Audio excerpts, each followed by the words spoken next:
Hello student, मेरा नाम विकास चंद्र है और हम आपसे जुड़े हैं आशुतोष विद्या मंदिर से। और आपका हमारे इस चैनल आसान विज्ञान पर बहुत स्वागत है। दोस्तों, यहाँ पर हम एक्सरसाइज 3.3 स्टार्ट कर चुके हैं और जिसमें हमने पहला क्वेश्चन कंप्लीट कर लिया है और आज हम यहाँ पर सेकंड क्वेश्चन स्टार्ट करने वाले हैं। तो सेकंड क्वेश्चन है 2x + 3y = 11 और इसमें दो इक्वेशन दे रखी हैं, 2x - 4y = -24 और इसमें एक और हमें इक्वेशन दिए y = mx + 3 और जिसमें हमें m की वैल्यू फाइंड करनी है। देखो करना क्या है इसमें, ये भी जैसे फर्स्ट क्वेश्चन किया था सेम उसी के जैसा है बिल्कुल। तो दो इक्वेशन हमें मिली है, हम इन दोनों इक्वेशनों से x और y की वैल्यू फाइंड करेंगे। जब x और y की वैल्यू हमें मिल जाएगी तो हम इस इक्वेशन में x और y की वैल्यू रखेंगे और जिससे फिर हमें m की वैल्यू मिलेगी। कहने का मतलब ये है कि सबसे पहले हमें x और y की वैल्यू निकालनी पड़ेगी। x और y की वैल्यू हम प्रतिस्थापन विधि से निकालेंगे। तो सबसे पहले मैं इक्वेशन 1 इसे मैंने मान लिया और इसे इक्वेशन नंबर 2 मैंने मान लिया। अब x और y की वैल्यू निकालनी है तो इन दोनों इक्वेशन में से कोई भी एक इक्वेशन हम ले सकते हैं। जैसे मैंने फर्स्ट वाली इक्वेशन ले लिया, समीकरण 1 से। समीकरण 1 क्या है हमारा, 2x + 3y = 11। ये हमारी फर्स्ट इक्वेशन है। तो इस इक्वेशन से हम x की वैल्यू निकालेंगे। तो 2x = 11 - 3y। मैं इस प्लस के 3y को राइट में ले गया, -3y। अब यहाँ से मुझे x की वैल्यू निकालनी है। उसके लिए मुझे ये 2 मल्टीप्लाई में कहाँ भेजना पड़ेगा, अपॉन में। तो ये 2 को मैं भेज दे रहा हूँ अपॉन में और जो भी ये आता है x का मान, इसको हम इक्वेशन नंबर 3 कह देते हैं। अब हमें इस x का मान रखना है समीकरण 2 में, क्योंकि ये जो x का मान आया समीकरण 1 से हमने बनाया है, तो समीकरण 1 में नहीं रखना है, समीकरण 2 में रखना है।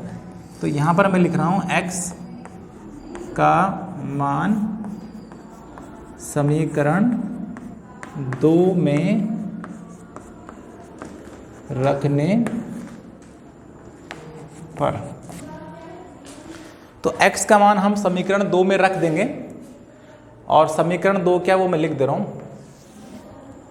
समीकरण 2 यहाँ पर है 2x - 4y = -24। ये समीकरण 2 है। अब x की वैल्यू क्या है, ये जो इक्वेशन नंबर 3 में दे रखा है, ठीक है। तो यहाँ से मैं बस कुछ नहीं करने वाला हूँ, सिर्फ इस x को हटाने वाला हूँ और x की जगह इस x की वैल्यू रखने वाला हूँ। 11 - 3y / 2। ठीक हो गया इतना। बाकी सेम टू सेम जो भी लिखा है वैसे उतारूंगा। -4y = -24। अब देखो ये कट रहा है तो काट दो, नहीं कटेगा तो फिर अंदर मल्टीप्लाई करना पड़ेगा। वो अच्छी बात है कि ये कट रहा है, थोड़ा कैलकुलेशन कम हो जाएगी। तो मैंने 2 से 2 काट दिया। उसके बाद यहाँ से बचेगा क्या, 11 - 3y - 4y = -24। ये कुछ इस तरह से आ गया। उसके बाद मैं इस 11 को भेजूंगा उस तरफ और ये दोनों सेम साइन के हैं, चिन्ह सेम है तो जुड़ जाएंगे। 4 3 7, तो -7y और -24 और ये प्लस का 11 उस तरफ जाएगा तो -11। तो -7y = ये सेम साइन है तो ऐड हो जाएंगे और ऐड होके आएगा 5 और नेगेटिव का ऐड हो जाएगा।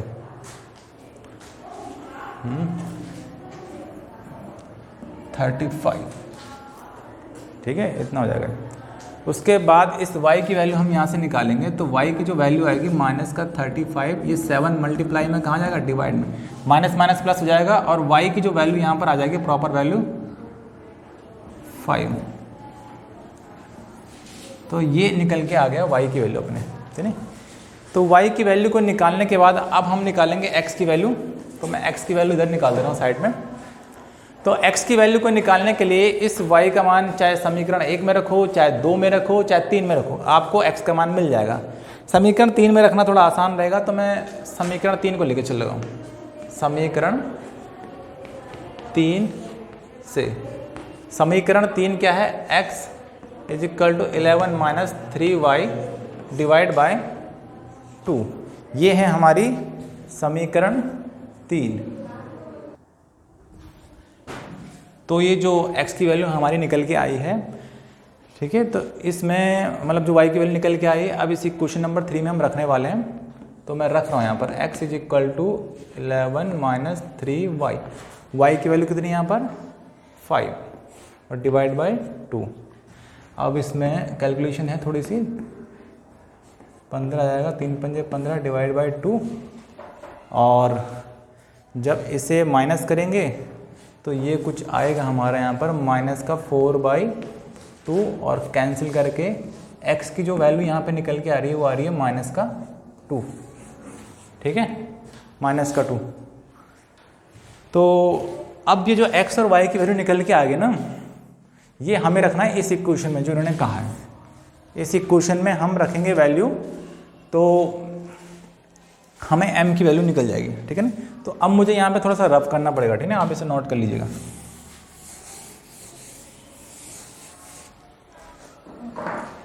तो हमें यहाँ पर एक इक्वेशन मिली है y equal to mx plus 3, जिसमें अब हमें x और y की वैल्यू मालूम चल गई है। y की वैल्यू है 5, m इंटू एक्स, एक्स की वैल्यू कितनी है माइनस का 2 और प्लस 3। तो ये कुछ इस तरह से आ गया। ये प्लस का 3 जब इस तरफ आएगा तो ये हो जाएगा माइनस का 3 और इन दोनों को मल्टीप्लाई कर देना तो माइनस का 2m करके आ जाएगा। अब ये घटेगा तो घट के आएगा 2 और इक्वल टू माइनस का 2m, ठीक है। तो यहाँ तक कुछ इस तरह से हो गया। अब ये 2 है मल्टीप्लाई में कहाँ आ जाएगा, अपॉन में, ठीक है। तो यहाँ से जो m की वैल्यू निकल के आ रही है वो कुछ है माइनस का 1 जब आप इसको कैंसिल करोगे, ठीक है। तो इस तरह से ये क्वेश्चन नंबर 2 हमारा कंप्लीट हो चुका है, ठीक है। आप इसे नोट करिए। इसके बाद हम आपको थर्ड क्वेश्चन यहाँ पर स्टार्ट कराते हैं।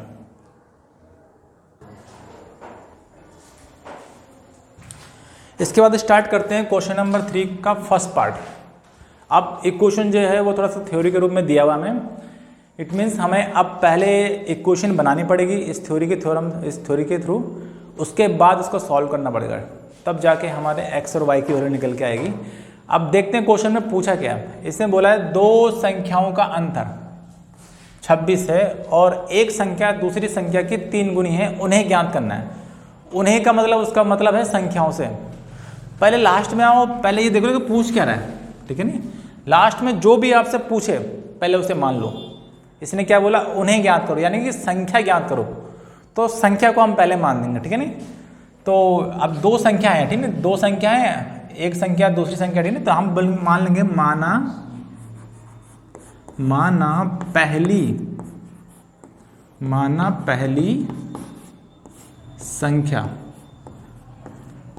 संख्या को हम x मान दे रहे हैं।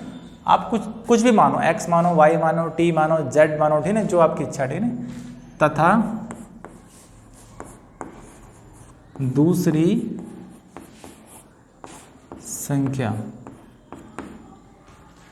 संख्या को मैं y मान दूँ। मतलब एक संख्या को आप x मान दो, दूसरी संख्या को y मान दो।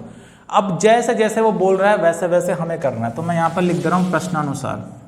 जैसा क्वेश्चन में बोला होगा वैसे ही हमें करना है इसे, प्रश्नानुसार।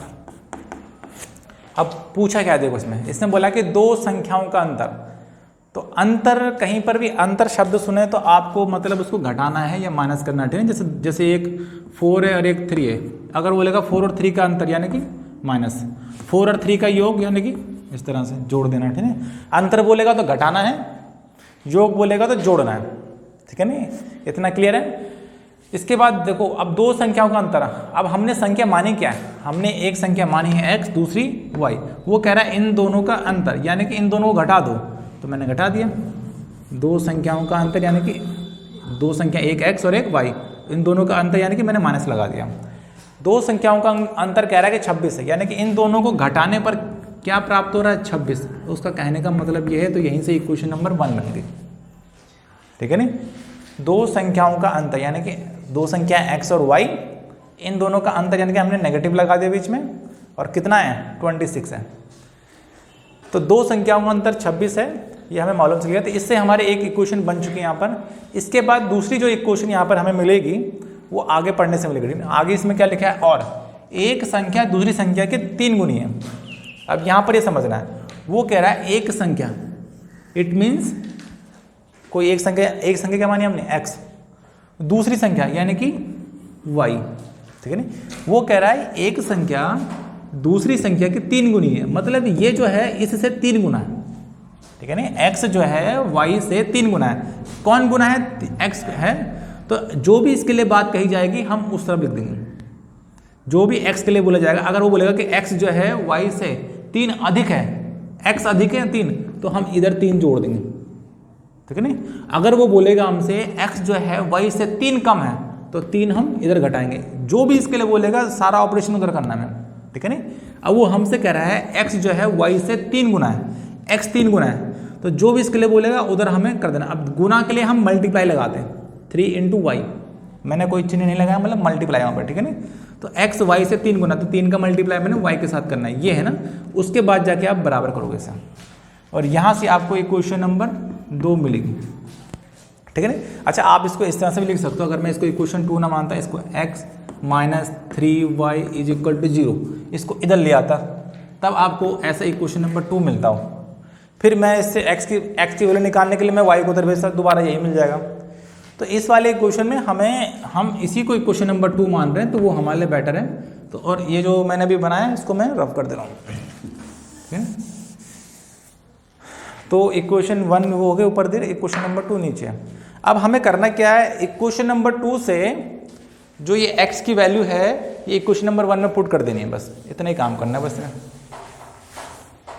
तो मैं कर दे रहा हूँ इसकी मैं। अब मैं लिखने वाला हूँ x का मान समीकरण 1 में रखने पर। अब समीकरण 1 हमारी क्या है, समीकरण 1 है इसमें x - y = 26। अब x की वैल्यू कितनी है यहाँ पर, 3y है, तो x को हटाएंगे और x की जगह में 3y कर देंगे। तो मैंने x को हटाया और x की जगह में 3y कर दिया, -y आगे जैसा है वैसे लिखा है, सेम टू सेम। अब ये 3y और -y, एक प्लस में और एक माइनस में, इसको घटना चाहिए, ठीक है नी। तो घटाते हैं, 3y में से 1y गया, 2y यानी कि = 26। अब y की वैल्यू निकालेंगे यहाँ से, 2 को कहाँ भेज देना हम, अपॉन में, तो 26/2 काट के जो ये y की वैल्यू निकल के आएगी 13 आ गई, ठीक है ना। अब y की वैल्यू को हम किसी और इक्वेशन में रखेंगे। अब आपकी इच्छा है उसको फर्स्ट में रखो, सेकंड में रखूँगी, ठीक है ना। तो हम एक काम कर दे रहे हैं इसमें, पहले इसमें थोड़ा जगह बना लेते हैं, मैं इसको यहाँ से रफ कर दे रहा हूँ।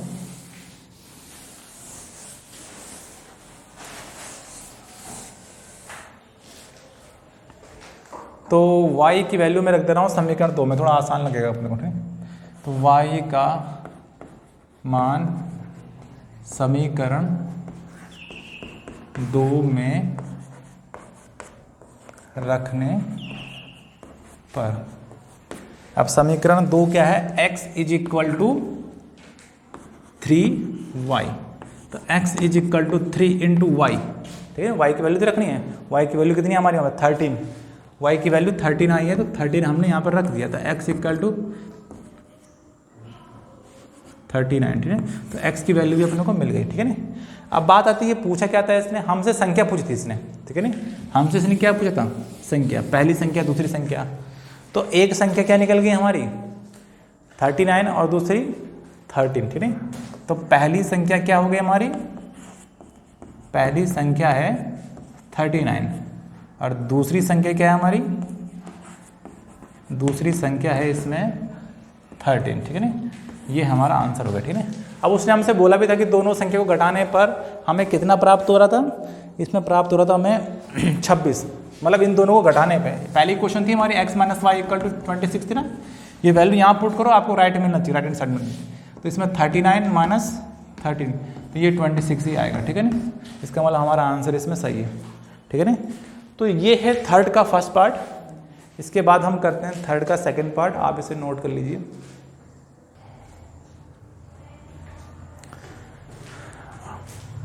अब करते हैं हम इसमें थर्ड का सेकंड पार्ट। क्वेश्चन में हमसे बोला गया है दो संपूरक कोणों में बड़ा कोण छोटे कोण से 18 डिग्री अधिक है, उन्हें ज्ञात कीजिए। यहाँ पर उन्हें का मतलब है कोण की बात कर रहा है, ठीक है ना। पर उससे पहले हमें ये समझना पड़ेगा कि ये संपूरक होता क्या है, ये संपूरक होता क्या है, ठीक है ना। जैसे कि हम जानते हैं, जैसे कोई लाइन मैंने ऐसे बना दी यहाँ पर, ठीक है ना, ये स्ट्रेट लाइन है, ठीक है ना। अगर मैं इसकी बात करूँ कि ये कितने एंगल पे है, ये एंगल मतलब ये पूरी लाइन कितने एंगल पे, ठीक है ना। तो ये एंगल है यहाँ से देखो 0 1 2 3 4 5 6 7 90, ठीक है ना, 7 120, ठीक है ना, यहाँ तक पूरा है 180, ठीक है ना। जो लाइन होती है हमारी वो 180 की एंगल पे होती है, ठीक है ना। अब बात करते हैं संपूरक की। सपोज करो मैंने इस लाइन से मैंने एक रेखाखंड डाल दिया, ठीक है ना, ठीक है ना। ये रेखा होती है, रेखा आगे तक जाएगी, इधर भी जाएगी इधर भी, मतलब ये आगे तक बढ़ेगी रेखा। पर जो रेखाखंड होता है उसका सिर्फ ऊपर ही बढ़ा हुआ है, नीचे नहीं बढ़ा हुआ, ठीक है ना। तो इसको हम रेखाखंड बोल रहे हैं, ठीक है। तो जब किसी लाइन को कोई रेखाखंड, किसी रेखा को कोई रेखाखंड अगर ऐसा काटता है, इस तरह से जाता है, तो जो अभी मैंने जो 180 लिखा था यहाँ पर, वो 180 दो हिस्सों में बट गया, ठीक है। हो सकता है कि ये मान के चलो ये 100 हो, या फिर मान के चलो ये 80 है, ये एंगल, ये जो एंगल है ये मान के चलो कितना है 80 है, ठीक है ना। अब ये एंगल कितना होगा, ये एंगल पूरा कितना है 180। तो आप क्या कर दोगे 180 में से ये 80 माइनस कर दोगे तो आपको क्या मिल जाएगा 100। मतलब ये वाला जो एंगल है ये कितना होना चाहिए फिर 100 होना चाहिए, ठीक है ना। तो संपूरक हम इन्हीं को कहते हैं कि ऐसे दो कोण जिनका योग कितना हो 180 हो, ऐसे दो कोण जिनका योग कितना हो 180, उसको हम बोलते हैं संपूरक, ठीक है ना। ऐसे कुछ जैसे मैं ऐसे बनाऊं, जैसे कि ये एक लाइन है ऐसे करके ना, नहीं रेखा, ये कितना है 90 है, ठीक है ना, ये कितना है 90। अब मैं अगर इसमें 20 से एक लाइन ऐसे डाल दूं, ठीक है ना, तो हो सकता है कि ये 60 हो, ऐसे ही मान दे रहा हूँ 60, तो ये कितना हो जाएगा, ये वाला ये 30 हो जाएगा। इन दोनों का योग कितना है 90, इन दोनों का योग कितना है 90।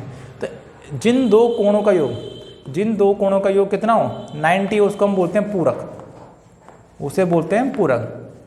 जिन दो कोणों का योग कितना हो 90, उसे बोलते हैं पूरक। और जिन दो कोणों का योग 180, उसे बोलते हैं संपूरक, ठीक है ना। तो ये दिमाग में बात रखनी है कि हमसे वो पूछ रहा है कि इन दोनों कोणों को निकालो, तो इसको हम एक को x मान दे, एक को क्या मान देंगे y मान देंगे। ये तो मैंने ऐसे बोल दिया ना 80, अगर ये नहीं पता होगा तो एक को x बोल देंगे, एक को y बोल देंगे, ठीक है ना। अब हमें ये जरूर पता है कि इन दोनों का योग कितना है 180, ये हमें कंफर्म पता है, ठीक है ना, क्योंकि ये दोनों कैसे कोण है संपूरक, मतलब इनका योग कितना होना चाहिए 180, ठीक है ना। तो यहाँ पर हमें एक बात यहाँ पर ये ध्यान रखने की है कि संपूरक कोण क्या होते हैं, ऐसे दो कोण जिनका योग 180 हो, जैसे 80 + 100 कितना होगा 180। तो ऐसे दो कोण जिनका योग कितना हो 180 है, उसे हम संपूरक बोलते हैं। तो ये हमारे माइंड में होना चाहिए। अब उसके बाद इसमें बोला है आगे कि बड़ा कोण, ठीक है ना, बड़ा कोण छोटे कोण से क्या है 18 डिग्री अधिक है। तो हमें कोण ज्ञात करने, यानी कि जो 80 या 100 लिखा है ना मैंने अपनी तरफ से मान लिया, वो हमें निकालना है, ठीक है। तो एक को हम x मानेंगे, एक को y मान देंगे, ठीक है ना। तो पहले इसे मानना पड़ेगा, जैसे इसमें बड़ा छोटा कोण बोला ना, एक बड़ा बोला और एक छोटा कोण बोला है, तो बड़े कोण को कुछ मान लेंगे और छोटे कोण को कुछ मान लेंगे। तो ऐसी जो इच्छा वो मान दो, मैंने मान दिया, माना बड़ा कोण, आप कुछ भी मानो, कोई प्रॉब्लम वाली बात नहीं। माना बड़ा कोण, मैं x बोल दे रहा हूँ, तथा छोटा कोण मैंने y बोल दिया, ठीक है। अब इसमें प्रश्नानुसार हम करेंगे इसे। देखो आप इसमें आपको एक इक्वेशन उसने इस शब्द में ही है, एक इक्वेशन आपको इसी शब्द में मिल जाएगी, संपूरक शब्द में। संपूरक का मतलब ही है कि जो दो कोणों हैं उनको जोड़ना है और 180 आना है। ये हमें पहले से क्लियर होना चाहिए संपूरक से, ठीक है नहीं। चूंकि संपूरक कोण है इसलिए वो जो दोनों कोण होंगे, इन दोनों कोणों का योग कितना होना चाहिए 180। ये आपको अलग से बोलेगा नहीं कि आप ऐसे लिखो, ठीक है ना, ऐसा बोलेगा नहीं, वो आपको पहले से मालूम है, क्योंकि कोण कैसे संपूरक, इसका मतलब इन दोनों कोणों को जोड़ के 180 आना ही आना है, ठीक है नहीं। तो एक इक्वेशन हमें ऐसी मिल जाएगी, इस संपूरक शब्द से ही हमें एक इक्वेशन मिल गई, ठीक है ना। अब उसके बाद इसने बोला है कि जो बड़ा कोण है छोटे कोण से 18 अधिक है, ठीक है ना। अब यहाँ पर ये ध्यान देना है, बड़ा कोण क्या माना है हमने, x माना है, छोटा कोण क्या माना है, y। तो मैं लिख दे रहा हूँ बड़ा कोण x, छोटा कोण y। तो ये हमसे कह रहा है कि जो बड़ा कोण है छोटे कोण से 18 डिग्री अधिक है। ये बड़ा, ये छोटा, ये बड़ा वाला इस छोटे से 18 डिग्री अधिक है। कौन अधिक है, ये अधिक है।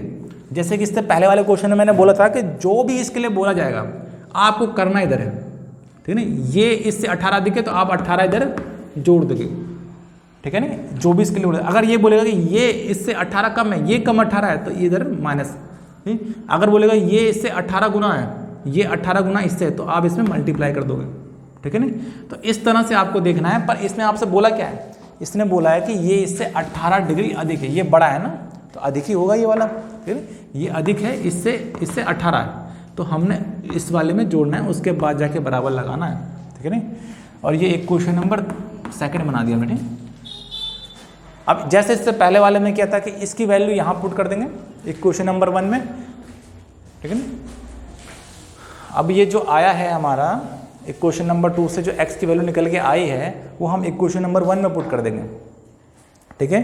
तो मैं यहीं पे लिख दे रहा हूँ, ठीक है ना, कि x का मान समीकरण 1 में रखने पर, ठीक है ना। तो रख दे रहे हैं समीकरण 1 में। समीकरण 1 क्या है, इसमें x plus Y equal to 180। तो x की वैल्यू कितनी है यहाँ पर हमारी, y plus 18, y plus 18 plus y। x को हटाया और x का मान ये मैंने यहाँ रख दिया, y प्लस 18 बराबर 180। तो y कितना हो गया, 2y और प्लस 18 इज इक्वल टू 180। अब ये प्लस का 18 जो यहाँ पर है उसको उस तरह भेजेंगे तो माइनस का 18 होगा, यानी कि माइनस का 2y और प्लस का 2y इक्वल टू 180 माइनस का 18, ये कुछ इस तरह से हो जाएगा। अब इसे घटाना पड़ेगा, 2y बराबर 180 में से 18 घटाना, 10 में से 8 गया 2 और 7 में से 1 गया 6 और 1, 162। अभी यहाँ से y की प्रॉपर वैल्यू नहीं मिली है, तो ये 2 गुणा में कहाँ चला जाएगा, बट्टे में, तो ये हो जाएगा 162 डिवाइड बाई 2। कैंसिल करेंगे तो जो y की वैल्यू निकल के यहाँ से मिलेगी आपने को 2 8 16, 2 1 2। तो ये जो निकल के आया y की वैल्यू आई है 81, ठीक है। तो अब आपने को y का मान रख देना है समीकरण 2 में या 1 में, जैसे आपकी इच्छा, ठीक है नहीं। मैं तो रख रहा हूँ यहाँ पर समीकरण 2 में क्योंकि वो मुझे आसान लग रही है, ठीक है। तो समीकरण जो 2 है यहाँ पर वो है x is equal to Y plus 18। तो x is equal to Y की वैल्यू कितनी है यहाँ पर 81, तो लगा दिया मैंने यहाँ पर 81 प्लस 18, ठीक है नहीं।